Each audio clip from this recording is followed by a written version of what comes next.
Hello and welcome to another edition of Your Therapist Needs Therapy, the podcast where mental health professionals talk about their own mental health journeys and how they navigate taking care of their mental wellness. Today is a special guest episode. I hinted at this in a previous episode. Another therapist recommended a book to me, and now I have the opportunity to have the author who wrote that book on the podcast. So I'm very excited to introduce Sandra Rostirolla, the author of Making Friends with Monsters. Sandra, thanks for coming on today. Thank you for having me, Jeremy. And thank you for the way that I came onto your show. There's nothing more heartwarming from an author's point of view to hear that people are out there talking about your book. That's what we want, of course, but to hear it firsthand it blew me away. Yeah. And I think it's I read the book, I picked it up, got a copy and read it. And, it makes a lot of sense. We'll talk about it a little bit more, but it makes sense that I was referred to it by another mental health professional because mental health is so prevalent in the book. Oh, it's the central theme to the book. And so I heard it from a therapy friend who's like, I'm going to recommend this to clients. I'm going to recommend this to other therapists. So yeah, I think word of mouth for a book like this is going to be super helpful because it's just so commonplace, I think. For people who deal with mental health, like reading it for me was difficult in the sense that I was thinking of clients. I was thinking of people who had similar situations. Like it's such a real look into how mental health can affect just one family and then the wider community as well. Exactly. And I think the other big take home that I hope readers get with my book, Making Friends with Monsters, and you've read it, so that's what's so good. And you can let me know whether you saw this. But when you break it down, there's really just in Sam's family, there's one event that happens years ago. And if this event never happened, then all that domino effect of what happens and ultimately what happens to Sam would never have happened. And that's what I think about in my family. The domino effect of this one event triggered all these other events. And I'm not sure whether you see that as a therapist, but we do talk about, at least I've heard the conversation about generational trauma and how things flow through. So I'm not sure. I'm curious to know. Here's me interviewing you. Yeah, no. Do you pick up on that if this one thing didn't happen? Yeah, for sure. You were using the phrase domino effect, and my brain was automatically translating that into intergenerational trauma because I think it is the same concept. And I think it's fascinating because it's this event years ago that was kept secret, and then when the secret came out, it's more of almost a house of cards. But also, I don't get too caught up in that butterfly effect type thing. Like if this hadn't happened, because a lot of those things are something else would happen, not necessarily the same thing or something as bad, but like trying to control or think that health and wellness is from avoiding bad things happening, I think is an oversimplification as well. So yeah, we want to be aware of intergenerational trauma, but we also don't want to like white knuckle and try and like stranglehold on, make sure nothing bad happens ever. I think one of the reasons, the whole sliding door effect, one of the reasons I brought that up is I did have a reader talk about that, there's so many bad things that happened in this family. And that was sort of my point, that sometimes that's what happens. One bad thing is it spreads out. So yes, I'm not trying to say that. I think, let me rephrase what the point I was trying to make is the whole reason that there was so many things that happened in poor little Sam's family is, at least from my experience, one thing can spread out like a flower, or like roots of a tree, causing a whole bunch of other things. So my point wasn't, oh boy, if we could have avoided that thing. My point is one thing can cause a lot of so hopefully that's a little clearer about what my point was trying to. And I think it's fascinating. I think I was blown away by how real the book was, because it was introduced to me as like a young adult novel, and I kind of, not gonna lie here, I kind of like rolled my eyes a little bit and was like, let's see how this is. It's been a long time since I've read a youth novel. Let's see. And just the realism in it, it was a family. I mean, the book is set in Australia, but it could be someone from down the street. It could be somebody who's going to school with your kids. It could, like, there's such a relatability because of how realistic it was.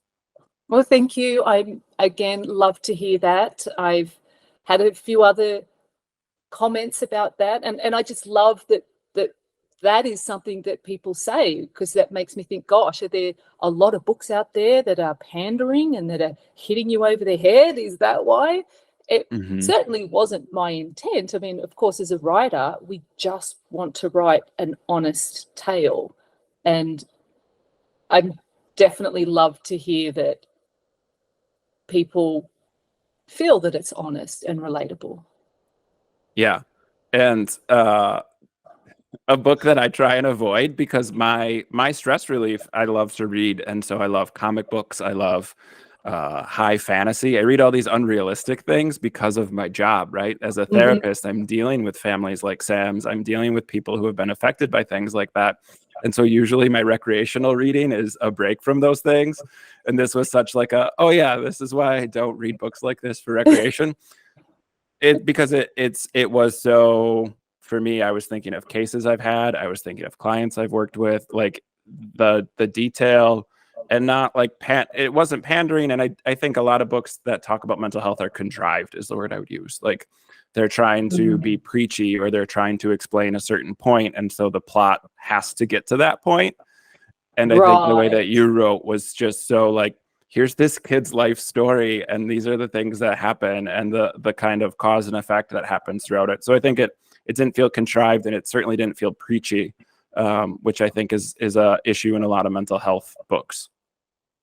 Well, the truth about this book, I didn't intend to write it either. I mean, honestly, this topic isn't my choice either. I'm a fantasy writer. My first book that I wrote was fantasy, and I had planned to go on and write book 2 and book 3. And this was a case of this story found me. I did not go out and actively seek this story at all.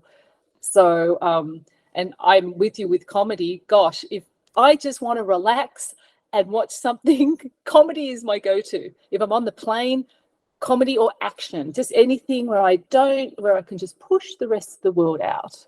And I get that. And I fully understand. That's why it is, you have no idea how much it means to me that you have me on your show, because I understand the challenges of my book. I understand that 90% of people just want escapism when they do. The biggest books people love are romance, fantasy, mystery, anything that's going to take them out of the real world. And not too many people want to be confronted with the real world. So but what I do know is that we still need to have a conversation, and any way that we can get into that conversation, and be it through a YA novel, I see that people are more receptive, especially in the therapy world.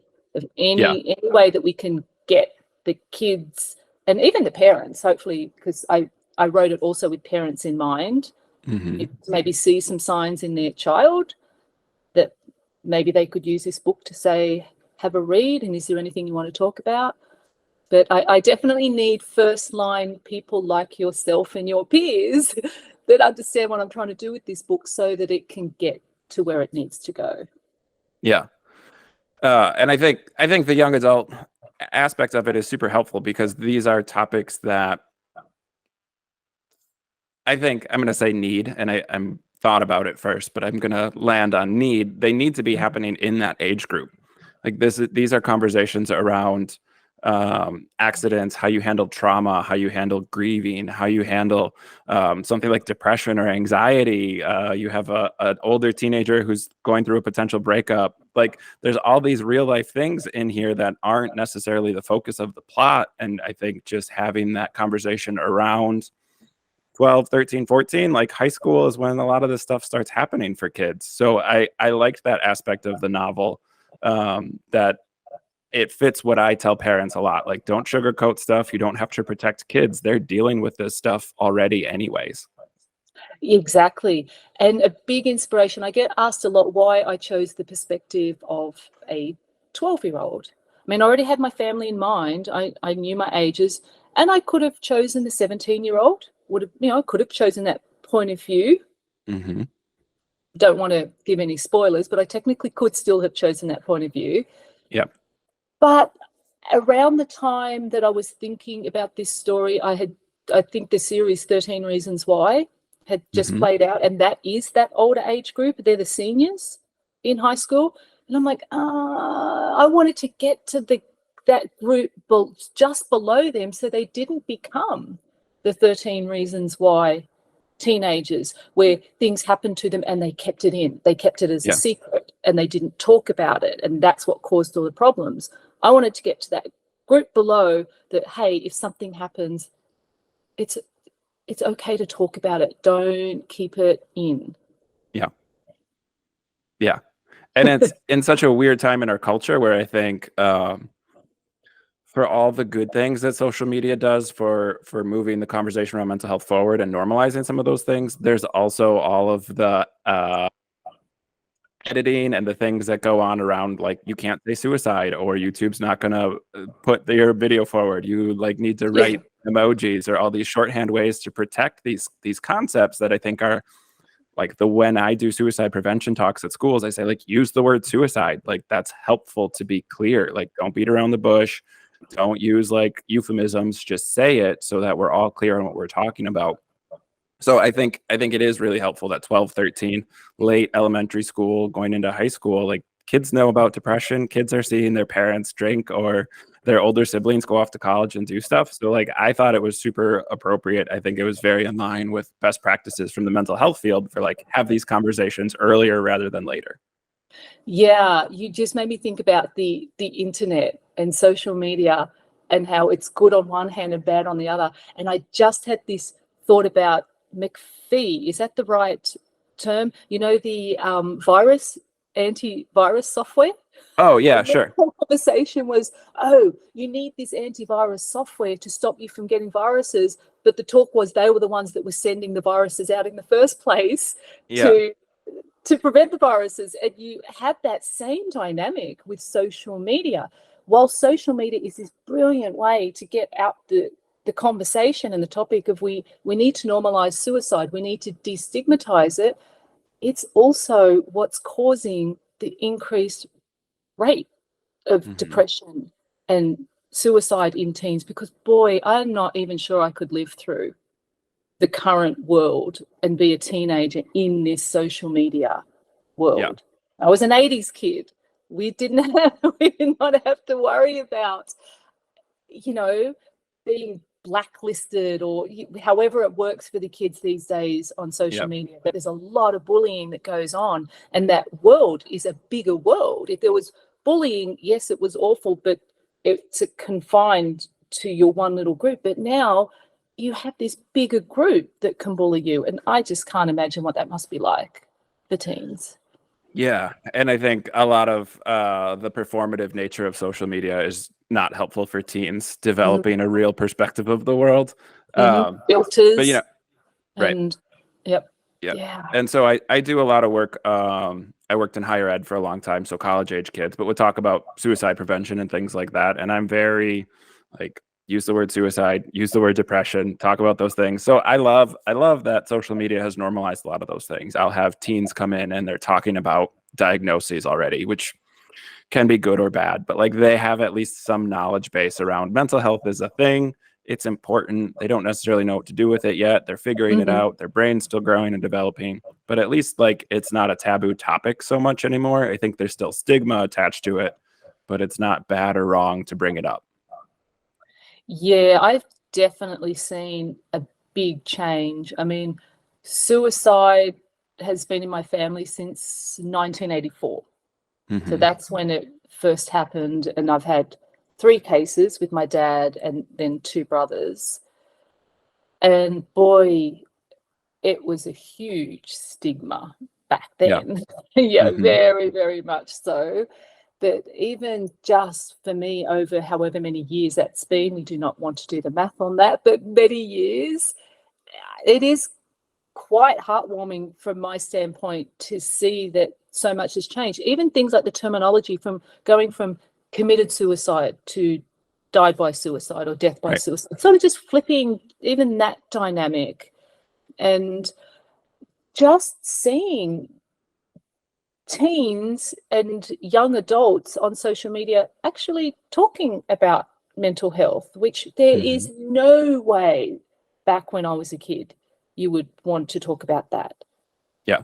To be honest, I realized that I had a lot of anxiety as a kid, but I didn't realize that as a kid.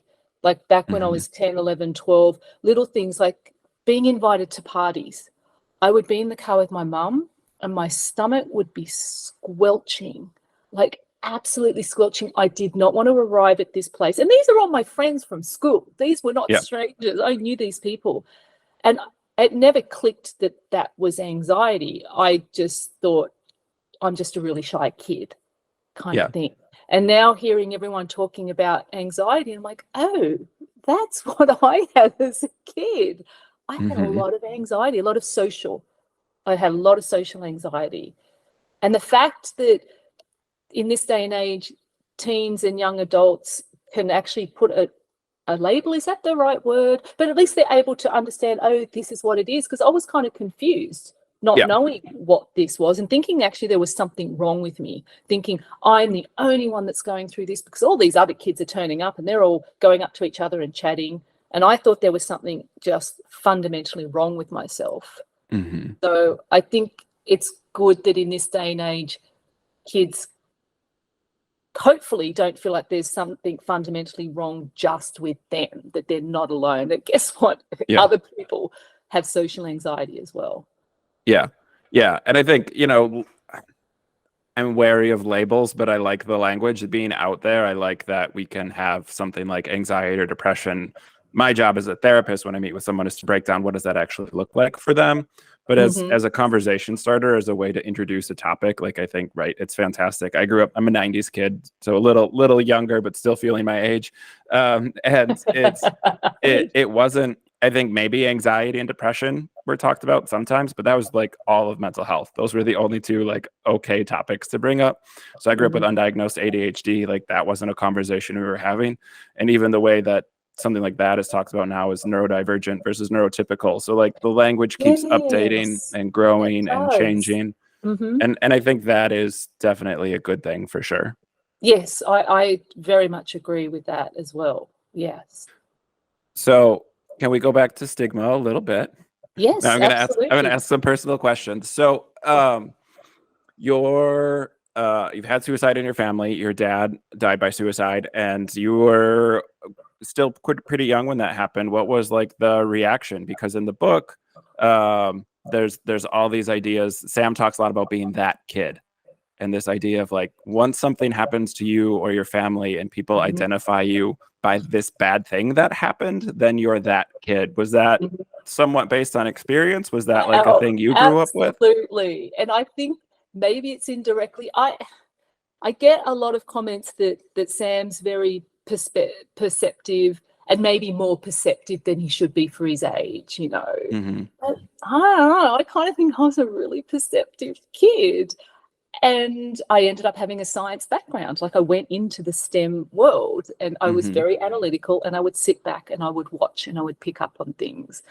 And I remember in class, I can't remember the book we were talking about, but in the book, there was death in the book. And I remember that my English teacher, after class, he pulled me aside and he very gently talked to me and he's like, Sandra, I just want to make sure, are you okay? These topics, are they bothering you? And honestly, in that moment, I went, oh, because I felt normal. I felt like I was okay. Yeah, I had a death in my family, but, it didn't click that for me, because Mum was very open with me. Mum did not hide. Right from the very first day that she told us, she did not hide how Dad died. She didn't try to say it was a heart attack or, she told us he died. He took his life. That back then was the phrase. He took his life. And sure, that's weird and everything, but I accepted that Dad had died. And so to be sort of singled out, that to me felt weird. It really felt weird to be singled out and asked this question. And I did. I had this aha moment where I went, oh my gosh, I'm the kid that the teachers are keeping an eye on. And a second thing happened, which my friends to this day will still laugh if we ever come across it. And this was like several months later.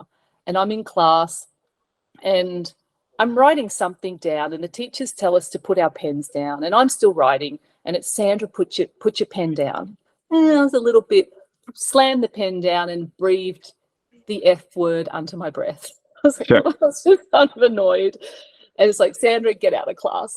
So I'm out of class, and there's another kid out there, my friend Scott, and he'd been sent out as well for not doing his homework. And he said to me, what did you get sent out for? And I said, oh, for swearing. And he's like, oh. Teacher comes out. She speaks to both of us. And she basically says to me, you know, what's wrong? And I sort of did this. No, I just woke up not feeling well. It was kind of a lie. You know, I just said, oh, I just woke up and I just wasn't feeling happy. I just, you know, was having a bad morning. And she looked at my friend Scott. She said, Scott, up to the principal's office. She said, Sandra, back into class. And he's like, you get to swear. You get to swear. I didn't do my homework and I go to the principal's office. So I was very aware that I was the kid that everyone had their eye on, that something bad had happened in my life. Sure. Yeah. Sorry, I hope that wasn't a long answer to it. But that was good. That was the perspective I had about the whole thing. Yeah. How big was like your school or the community that you were in where you were that kid? Pretty reasonably big. So I grew up in the suburbs of Sydney, the northeastern suburbs. Where I was in particular, we were on property. We had 6 acres, but the bus would come and we would bus into a school about 2 suburbs away, and a regular suburb. And so the school was a high school. I'd just gone into year 7. So in Australia, we have year 7 through to year 12. We don't have a middle school. We have primary school and high school. And primary school is kindy through to year 6, and high school is year 7 through to year 12. So, and in year 7, there wasn't just one class. I think in year 7, there were 3 or maybe even 4 classes, and maybe 20. I'm not sure how many. I'm not sure what the ratio of teachers to kids are anymore. But it was a private Catholic schools. It's very common to go to Catholic schools in Australia. They were sort of if there was a private school, it was either, you know, the public school or the Catholic school kind of thing. So there was a reasonable amount of kids, I'd say. Yeah. I just asked one because I was genuinely curious, but 2, like I think we talk. It's a bias where we as human beings all have the spotlight effect, but I think it's really bad in high school where like you're acknowledging kind of that like 12, 13 puberty through the end of high school. You feel like everyone is paying attention to you all the time anyways. And then to have these examples that you kind of listed of like where the teachers were treating you different, or, you know, the authority figures were treating you different, like that just amplifies that spotlight effect where you feel like there's this spotlight on you all the time. Yeah. I remember I really had this thought where I had this aha moment. I went, oh gosh, I kind of have the permission to go off the rails because I've had something happen in my life and I can become that kid. And I'd be given permission to do that. And I thought about it for a second, but I was such a studious kid. I actually loved study. And but it is really funny. I actually had this thought where I went, I could do that. I could start skipping school. I could start maybe dabbling in drugs. I could start to become the naughty kid. And everyone would go, oh, it's because she's gone through this awful trauma. That was the thing that went through my head. And I actually thought it was interesting. I remember having this little dialogue with myself, and I thought it was just really interesting and funny. Not funny, haha, but just, I don't know. I just remember having this thought process about all that. And I guess the reason I'm saying this is kids are perceptive. We pick up on stuff. We pick up on a lot of stuff. And we might pick up on the wrong stuff and think about it the wrong way. That's the other danger of it all. Yeah. But no, I definitely had this moment. And Sam sort of has that moment too, where it's like, you know, don't go down with his mentor that he meets. He meets his biker mentor, you know, don't go down Cliff's path. That was another reason why I had that little story as well, because I had this aha moment that I could potentially go down this path. You know, I sort of chose not to, but of course with Sam, you know, we want the story to have a little beat to it. So we want Sam to be like, but I want to go down this path, or my monster wants to go down this path, kind of thing. Right. Yeah. Cliff was far and away my favorite character. I love that. Thank you. Cliff was the character who made me tear up a couple times, because I think, and that's what got me thinking about my own clients or my own caseload of the idea of like support system, and having someone who can relate can make a world of difference. They kind of normalize your experience and let you know that you're not like crazy for feeling the way that you feel, but they've gone through enough of it to be able to offer some advice or some perspective that maybe isn't readily available yet. So yeah, Cliff, the biker, who kind of mentors Sam, like I loved that. And I thought that idea of like support system is so important going through any sort of negative life experience, adverse event in your life.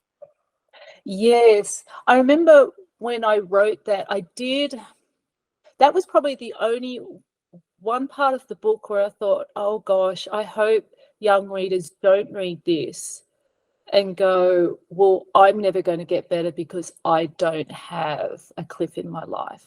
You know, that was, but the reality is it would have been unrealistic of me to write a story where this little 12-year-old boy gets through all this on his own. You know, that then is like, we're stepping into fantasy. Yeah. You know?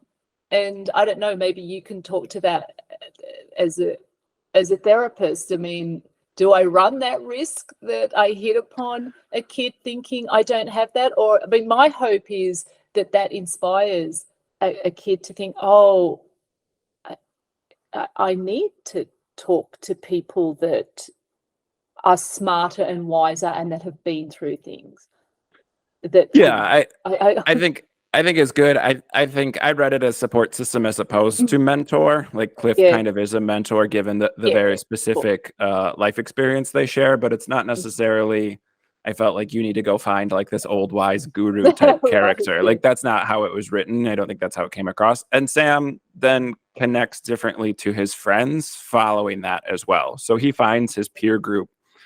He builds support within his peer group, which I thought I loved. I don't know if this was intentional or not, but I loved that you did both, where you had kind of a mentor figure and also that Sam's social support picked up after the fact as well. Like he had his little helper. He had, you know, I don't want to give too much away either, but he had, you know, that's giving too much away to talk about that. He's got his little helper, and then there's the class bully. There's the class bully that he responds to in a different way, and then their relationship changes. And so I felt like it wasn't Sam's recovery was dependent on Cliff. I felt like it was Cliff allowed Sam to look at things a little differently, and then Sam built his support in other areas. I was curious if you had a mentor figure or what that looked like. Was that an idea you had as an author that was a good idea, or was that also somewhat based on some lived experience? Yeah, let me see. I know specifically why I put the biker character in there. There's no two ways about that. Growing up, we had two bikers that were very, very close to my family. They were pretty much the best friends of my two older brothers. They went to high school together. But when they were in high school, they were these very straight-laced guys. And then when they left, they got involved heavily and got quite high up in a very prominent bike gang in Sydney, and they were always there. I'm not really going to say that they fully mentored or supported me, because I never sort of talked to them on that level, but they were always there as a help for my family. When my brother Martin died by suicide, I was in Los Angeles. I had just recently graduated, and the first thing I did was leave Australia and come to LA to work as a physical therapist. And they were adamant. They're like, we will buy your airfare, we'll pay for you, we'll do whatever, you've got to come back. They paid for my brother's funeral. They were just there as a rock for my family. And they were always there for my mum to help her. So I did like the idea of that kind of figure being there for Sam, that even though they've got this bad, rough edge, and they may cross the line when it comes to morality and legal things, there's also this very, there's a heart that that these guys had that I put into Cliff, because that's what I saw, that's what I knew. But in regards to a specific mentor figure, again, I guess this is tough. This is a tough one for me, because again, I do see myself as a little bit different, but maybe because of my analytical head. I didn't struggle as much with my dad's death or my brother's death as maybe other members of my family.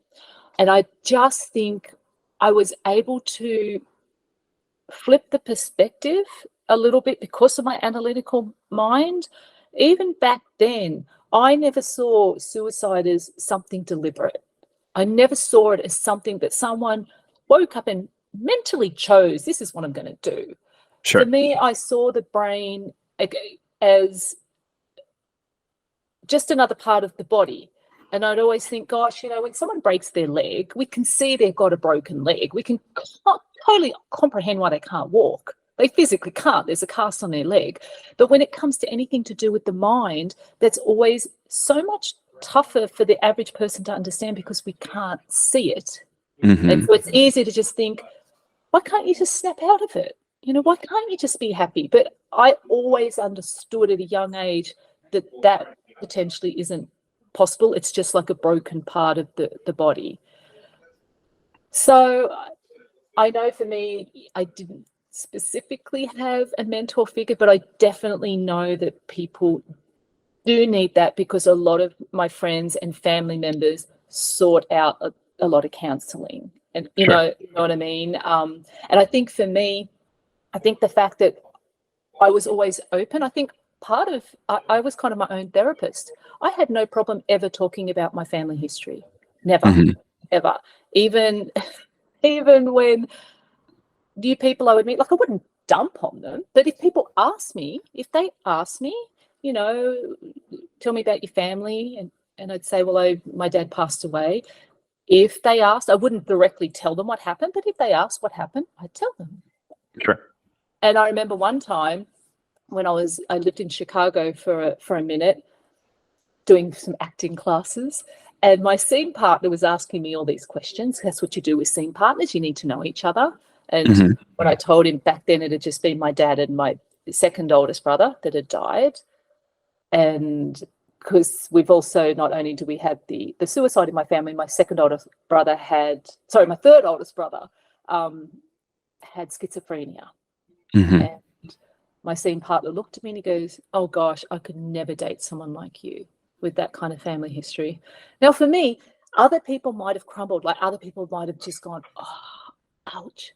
For me, I just went, oh, look, dude, you were never in the running to be dating me anyway. So I think part of it is just my overall disposition, but I am aware that I am different in that regard to the average person. So I definitely knew I wanted to have a mentor or mentor. What was the word you said you used in general? I was talking Cliff specifically as mentor, but support system. A support system. I definitely knew I wanted to have a support system for Sam. And oh boy, I had great support system with my school friends.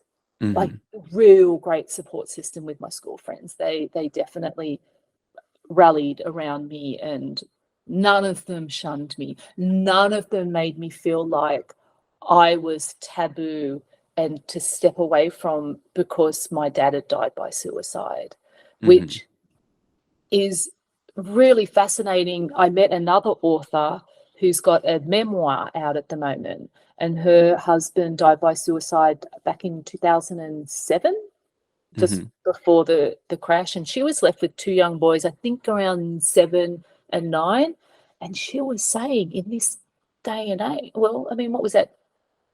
Not quite 10 years ago, but still, we're talking 2007, the kids were getting kind of shunned at school. Mm-hmm. The parents sort of didn't want her kids actually talking about the fact that their dad died by suicide. Yeah. And that's kind of weird. I did not have that. That was one thing I didn't feel in my community. And I don't know whether it was because, well, I shouldn't actually say that because suicide is taboo in the Catholic community. So Mm-hmm. I did not feel that. But I found that really fascinating and really heartbreaking for her kids, that they were kind of getting shunned, and parents coming up to her saying, hey, can you tell your kids not to talk about it? That was, yeah, terrible. it's podcast, so people can't see me shaking my head disappointedly. But no, You've been there, done that, or you've heard about that? I've heard about that. I think it's fantastic, that you had a good support system. I think kids, one of the things I say to parents all the time is kids' brains aren't fully developed, but kids are tremendously resilient. And so a lot of times the way that parents think kids will respond to things, or the way that kids might feel about something, is inaccurate because of that lack of life experience. But also, like, kids are likely to rally around each other. They're far more likely to find things they have in common than that they have different. That's like, we socialize that into them. So I think that's great. I think what happens a lot with parents is around certain age groups, they get nervous, like, my kid's not ready to hear that, or my kid, I don't want my kid exposed to that. And that's not based on anything other than those parents' own anxieties, because kids can handle anything. Like, not that they should or not they need to, but there isn't a concept that you can't introduce them to. Like, we want to do it in a developmentally appropriate way, in a way that's safe, but like, they are little sponges. They pick up on everything. And so if we can explain it in a way that makes sense to their brain, that allows them to feel safe. Whereas if they're left feeling unsafe or something's unresolved, that's when it's more likely that they're going to struggle making sense of it. Yeah, exactly. The sponge thing that happened in my family. So the interesting thing when we talk about the stigma and silence is for the next generation. So we all knew what happened to Dad, us 5 kids, but then my nieces and nephews didn't know what happened.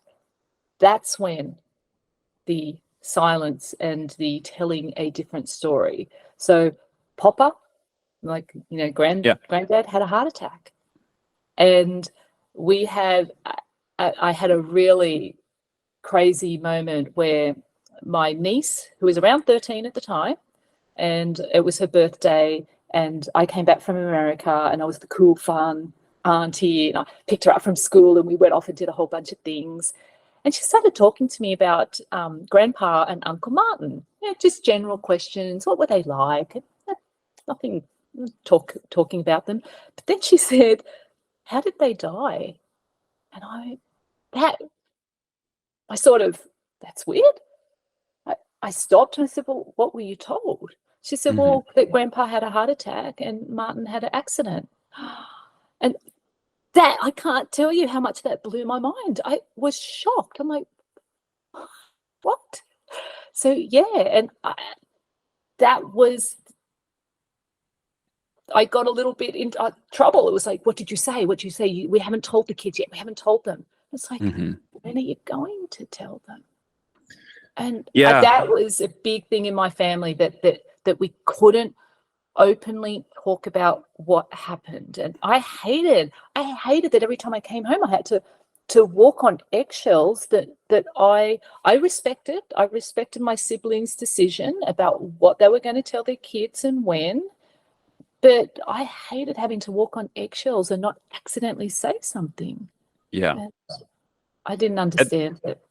And that's the part of socializing kids into learning some of these stigmas, or learning that these things are not okay, by not talking about them openly. I think it's in the book Ben finds out something and he digs into it, and then Sam finds out the same thing that Ben found out later, and like that's what happens. That's why telling kids a half truth or something that isn't accurate eventually backfires, because kids are Yes. smart enough and clever enough to like start pulling on threads that they just want it to make sense. And if it Yes. doesn't make sense, they're going to keep picking at it. And so if we can describe something or explain something in a way that makes sense to them, they feel safe. Like I talk about the stress cycle, like that completes the cycle. We get back to a place of feeling safe. Like, okay, that makes sense. I can go on with my life. I can go on with my day. It's okay. And if something doesn't make sense, then they have to keep picking at it until their brain can be like, okay, well, now we can move on. Exactly. And the funny thing is, the part that everyone was worried about, that maybe the nieces and nephews would be like, oh, they died by suicide. That wasn't it at all, because it's arm's length for them. They're like, oh, okay. What they didn't like was the lie. Yeah. That's the part. That's the reaction was around the lie. The reaction wasn't around the suicide. So then there was a whole other thing that was created because of the lie. Well, and then the adults, I like to call it the story that was told. The adults feel like they're keeping their kids safe, but safety for children is all about consistency. And so now we have these adults who we think we're safe, who have been very consistently lying to us or telling us a half truth or some version of the events. And now like we have to process that these people who we thought were very consistent are less consistent than we thought. Yes. So I'm going to pivot a little bit here. How do we go from being a physical therapist, the STEM student who liked science, into acting classes and being an author? Like, when did that shift happen? Was that gradual? Was it dramatic? Oh, definitely gradual. It was like a frog in water kind of thing, slowly happening. Look, as a kid growing up in Australia, the thought of Hollywood is just, especially again back in the 80s, was just, that's a fantasy world. There wasn't much of an entertainment industry in Australia. I always had this little bug. I was always kind of creative and I had that side of me, but I went to a very academically driven school. And even if I did do anything that was mildly creative, it was more just pat you on the head and off you go. The part about Sam getting his mark in his essay that he writes, 29 out of 30 -1 for spelling, that was me when it came to any kind of creative writing assignment. And I consider what Sam was given was a creative writing assignment. It wasn't read Othello and, give a comprehensive, an analysis about blah, blah, blah, blah, blah. I struggled on those kind of things when it came to English. But anytime it was like creative writing, it was always 29 out of 30 -1 for spelling. But again, the teachers more just pat me on the head and focused on my physics and chemistry and math because that's what I was good at. And I went, okay, fine. But when I came to America, where I lived, there was a little theatre just down the road from me. I went, cool, I'm going to go to acting classes. And that's when I broke out of the shell. That's when I broke out of, I have the ability to do all this because it's just close. Where I grew up, I do remember as a kid or like a young teen saying to Mum, I want to do some creative writing classes. But again, none of that stuff could happen online. You had to physically go there and it was several suburbs away and you just couldn't do it. So I put it on the back burner. So in Chicago, did some dancing, did some acting, loved it. Then when I came to LA, I had this little dream that I wanted to sing. Just, but not record an album and do it professionally. I mean, all I wanted to do was record an album for myself because I knew what they could do in the room. I knew they could pitch me out. Just wanted to do that for my own sake. And I did that. And I actually formed a band and I did actually play out for a little while, but it was never the lyrics. It was never really, it was never really about the singing. It was always about the lyric writing. And I think that's when I sort of segued from lyric writing to screenplays. And I did screenplays because the thought of writing a novel terrified me because screenplays, you could just write interior house day. I didn't have to describe the house. I didn't, you got set designers and everything. the concept of writing a novel came about when my husband wanted to do a ballet. My husband's a composer, and I said I'd write the ballet story. And that ballet story, which was only supposed to be 15 pages, blossomed into this 90-page thing. And then he stepped away and said he can't do the ballet. And I'm sitting there with this thing. And I said, well, what do I do with this? And he was the one that planted the seed. He said, write the novel. And I went, oh, I don't know how to write novels. Like, I knew nothing about writing novels, but I thought about it and I went, okay. You know, I'm never one to really shy away from a challenge. If there's sort of a challenge there, I'll resist it. Like, I will resist it for a long time. But then there's always this little side of me that's like the whole don't want to be on my deathbed with the what ifs, you know, the regrets. So that was kind of it. It's like, oh, I don't want to regret not writing or attempting to write a novel. And that's the first that turned into Cecilia, the Last Correlatia, which did really well. Like, picked up a few little awards for it and started going off on this really fun little author, what do we call it, where being conferences, little conferences where there are awards. And then COVID hit, and that was just so frustrating because it was really fun. I was on this roll going off to all these events, and then COVID hit, and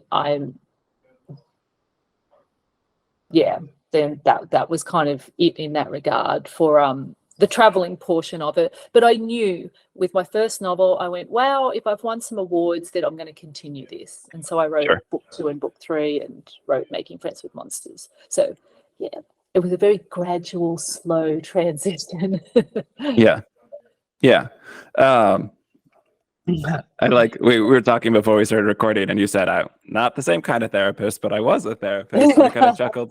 But I love the creative outlets that you found, and kind of that idea of like working your way into finding the thing that finally works.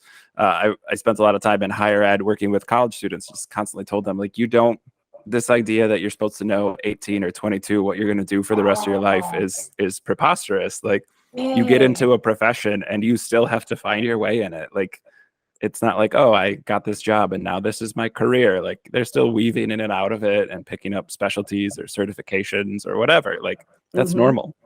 But even more so, I think it's, at least my perspective, in the way it works in Australia, I always love the concept that in America, at least when I'm watching, the only way I know this is watching films, that you go into college, which we call university, but you don't have to pick your major, right? You just pick a whole bunch of general subjects, and then after a year or so, you pick your major and your focus. Am I correct that that's sort of what happens? Or no, am I wrong about that? Am I wrong? Some people go in with something. Some people declare after a year or two. You don't, in theory, have to declare, but it is kind of encouraged to go in with a major in mind, because that dictates what classes you're going to take. Even those gen eds are dictated by, so I was a psych major, so I didn't have to take very many physics classes, where if I had been like an engineering major, then I was, so it does change a little bit depending on what you're going for. But the statistic that I know is like 65% of college students change their major. So even having an idea, a lot of kids take a year or two of classes and realize that's not what I want to be doing, and then switch to something else. So the way it worked, at least for me, back in Australia, was you do your high school certificate and you get your number. And back then it was a number out of 500. They've now changed it to a number out of 100. And that number dictates the different things that you can study. And I really hated that system, because it made you think I got a really high mark that could have got me into medicine, but I chose not to have that kind of pressure, someone living or dying. And I just thought it was a really awful way to look at what you're going to do. And then you just go down, you keep going down. And I went down, I went, oh, physiotherapy. I had no idea what it was, but it was a respectable number. Right. I didn't want to go too low, because then you start to go down to things like the arts or communication or economics. They actually weren't as high to get into. But in my head, I'm translating this to, oh, they're dumber people.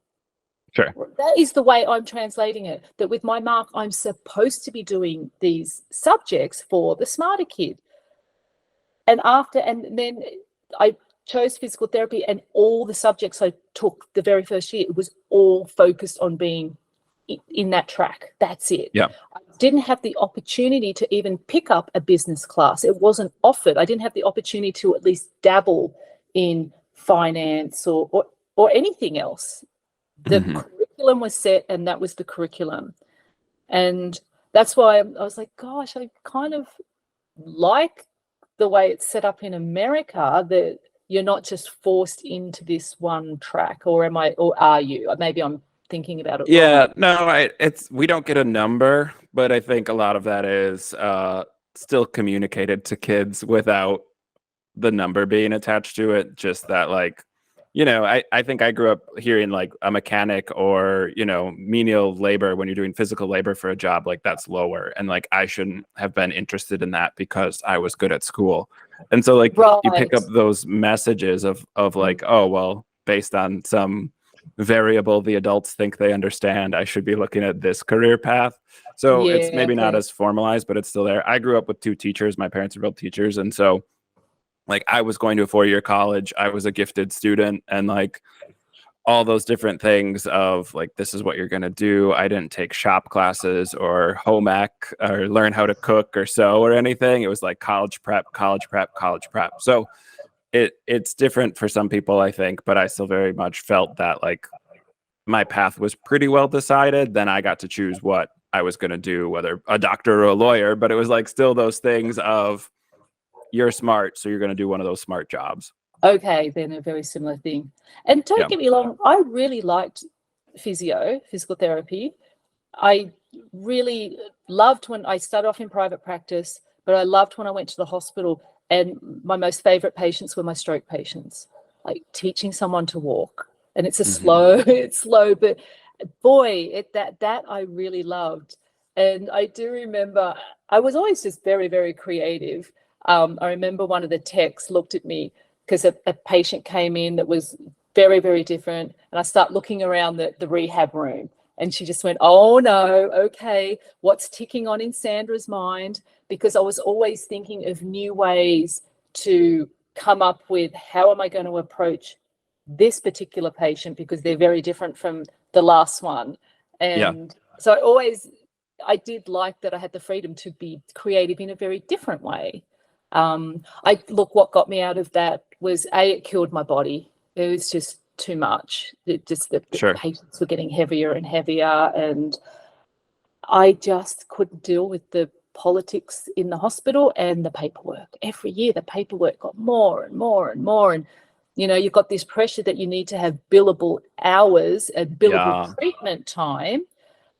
And I just felt like I kept crossing this ethical line of, I had to show that I was this much productive.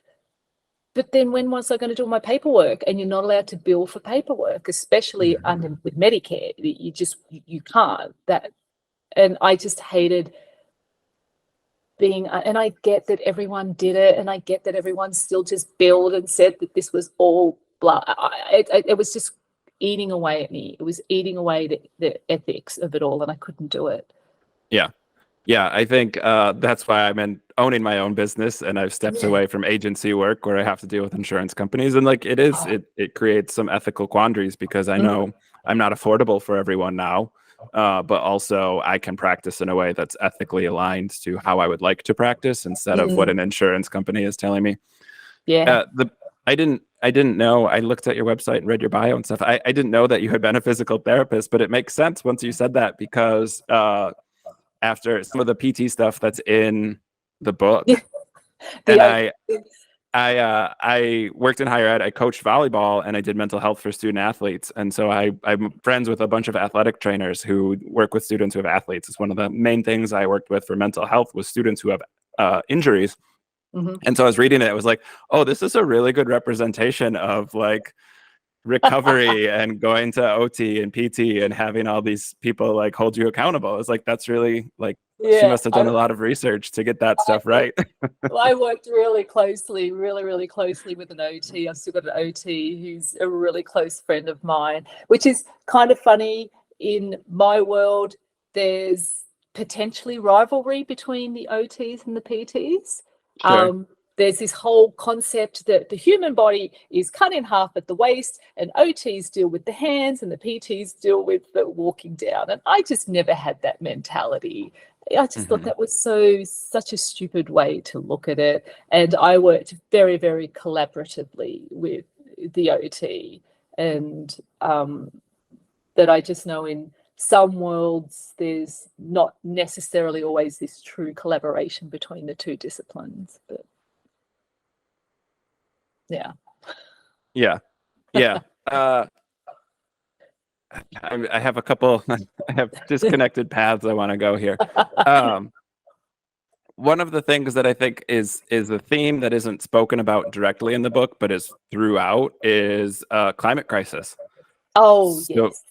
You set the book in 2007, 2008 is the timeline that the book's in, and so 2006. Okay, and so the millennial drought. Yeah. Yeah, and the Australia is dealing with this drought. And so I thought that was really fascinating. I deal with that a lot in my work as a therapist with Gen Z and millennials kind of having some existential dread around climate change and whether or not we can come back from it.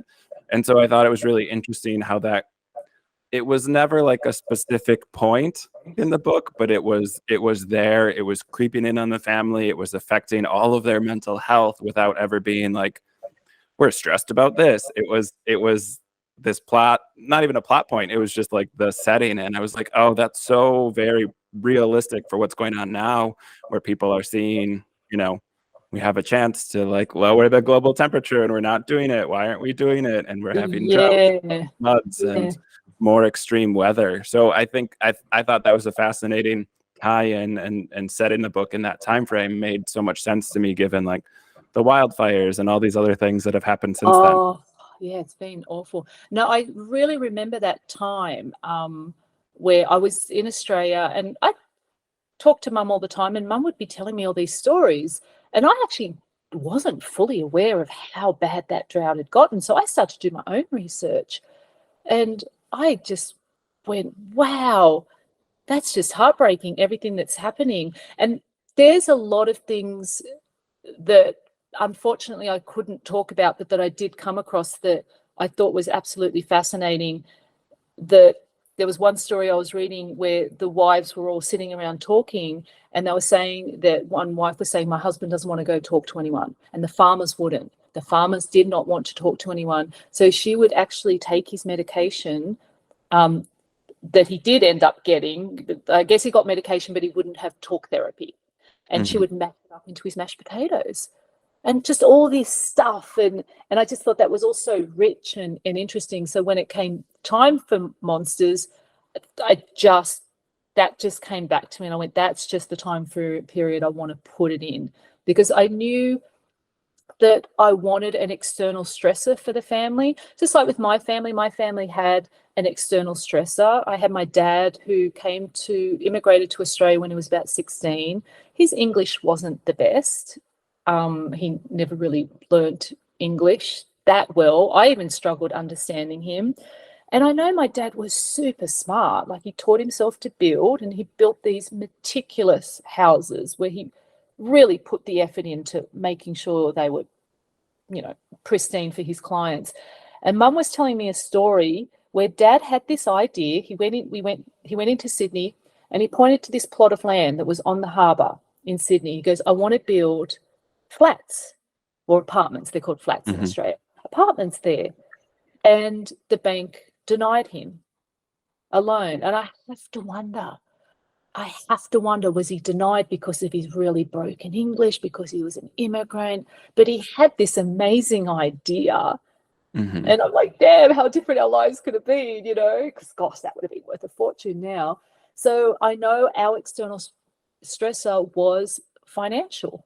Definitely. I remember as a kid sitting just in wherever I was, and there was a room in the house, the little office, and mum and dad were talking, and they had the checkbook out, and I don't know what they were talking about, because again, as you're a kid, you don't know, but I'm picking up on the body language and I'm picking up on the tone, and I just knew there was a lot of stress about having to write these checks and money not being there. So I wanted to add an external stressor to Sam's family that was outside of his control. And that was the choice I made, was to put them in a farming family and put them in the middle of the drought, or the tail end of this long-standing drought. Yeah. And I think for me, I have young kids, so like I'm very aware of the climate crisis. Both my boys love nature and being out in nature. They love going to the zoo, and we have I'm in Milwaukee. We have a pretty good zoo for a second tier city, and so like they love the penguins and the polar bears. But they watch shows and they're like, they're learning about the climate crisis because it's in kids shows. It's Octonauts, is the show about little rescue animals who go and so it's like it's there, and then trying to explain to a child like, right, we're not fixing that. I don't know why. But the external stressor is accurate. I think a lot of times people think mental health as a genetic thing, which there's always a genetic component, but there's also an external stressor. So something like schizophrenia typically has a genetic component and an external stressor. A lot of times depression or anxiety are circumstantial. They're not necessarily just a chemical imbalance. It's kicked off or it's exacerbated by some other stressor. And so I thought that was the stressor you chose, I think, was very timely and still going on, 2006. But, here we are 17 years later, still dealing with the same stressors. But also like a very realistic look at how mental health isn't just this like happen in a vacuum, that it's happening in our daily lives. Yes. And I chose also that time period because that was sort of the beginning of, internet world and stuff like that. I think we still had the dial-up, right? The beep kind of stuff. Because there's enough books out there. There's enough books out there that are in today's world with the social media and all that stuff. And I just wanted to strip all that noise away. I just wanted it to go back to the raw basics of a time when we weren't bogged down with too much technology. That again felt more honest for me to write in that moment of not having to deal with iPhones and TikTok and social media and everything like that.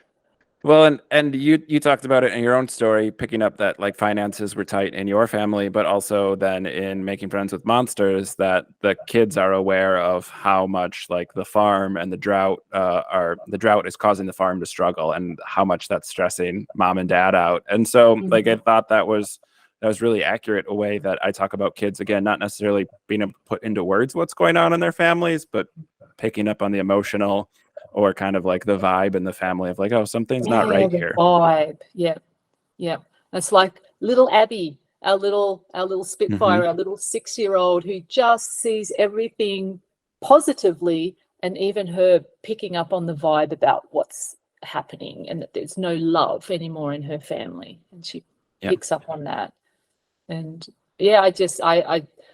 I fully remember all the stuff I picked up on as a kid, and I know kids pick up on all that stuff. Yeah. So I always like to end on some random stuff. So you're in LA now, correct? Yes. Do you have anyone send you TimTams? Because they're in the story a couple times, and I know it's a delicacy. Well, the one beautiful thing about in Los Angeles is we have something called Cost Plus World Market. Do you have that where you are, Cost Plus? No.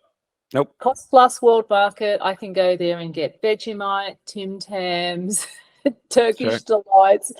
It's not Milo. I think I can pick Milo up there, which is a chocolate drink. So yes, back in the day, Mum used to send these care packages, and even my husband was just saying, gosh, it was so lovely when your mum would send these care packages, but it wasn't lovely for our health because it was all delicious sugary treats. But don't need the care packages anymore because I can find everything online. a friend of mine did a year study abroad or worked abroad in he was in Melbourne, and he sent us TimTams all the time. Like that was his little like, Oh, here's taste of Australia, let me share it and with did you. you eat them the right way? You know the right way to eat a Tim Tam, right? Dipped them in coffee. Oh, there is that way, but if you don't have the coffee, you lick off all the chocolate first, then you separate the two cookies, then you lick away the cream in between, and then you eat the two cookies. Sure. Yeah, no, I used it as a delicacy with my morning coffee, a little treat myself to Yeah, have something sweet in the morning. such a British thing. That comes from the Brits. The Yeah. dipping the cookie into the tea. It's the cup of tea. You've got to be very careful that you don't leave it in there too long. Many a times as a kid, I'd put it in, then I'd lift my cookie out, and it was all gone Yeah, because it disintegrates. it disintegrated into my cup of tea. That was the thing that I had to stop reading most for, was to like be like, I can tell from context what this thing is, but I don't know what it is because it's an Australian thing. So I'm gonna look it up real quick and see what it is. I've tried to be very. I have had a couple of, there's, I wish I knew more about some of the Australian stuff. I tried to put it in context that I might Yeah. use the word rugby or footy, but then a sentence or two later, I would describe watching the football. I Yeah. tried to, because that's the other thing. You do have to be very careful that you're not just prescriptive. Because again, it's Sam. And Sam's first Right. person, Sam's not going to explain to himself what a Tim Tam is. Like, he's Right. not going to explain to everyone what footy is. But I was also aware that the reader still needed to know. So I tried to put a little bit of stuff in there to help you out. Reading it as a 34-year-old, not as a young adult or a youth. Yeah. Youth. But I thought I understood the context. It was more a curiosity thing to be like, what?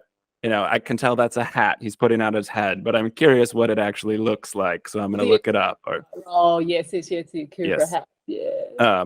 And it is a weird, like, American privilege to think some of that stuff. Like, I had to translate football in my head a couple times because we think of it as a different sport. But like, right, that's the way that a native Australian would talk about it. So no, I thought you did. I thought it was well written in that sense that the context didn't require me to take a break. I had the option to look something up and see what it was.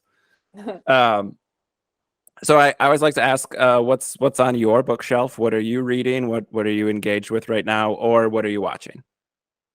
On my bookshelf, I've got up here Turtles All the Way Down by John Green. That was a book that I read just before Making Friends with Monsters, and I used that a lot. That was kind of my litmus test of just how he encapsulated Aza, I think her name is, her mental health issues. So that was my sort of resource, or I guess my bar that I tried to live up to. What am I watching? Oh my gosh.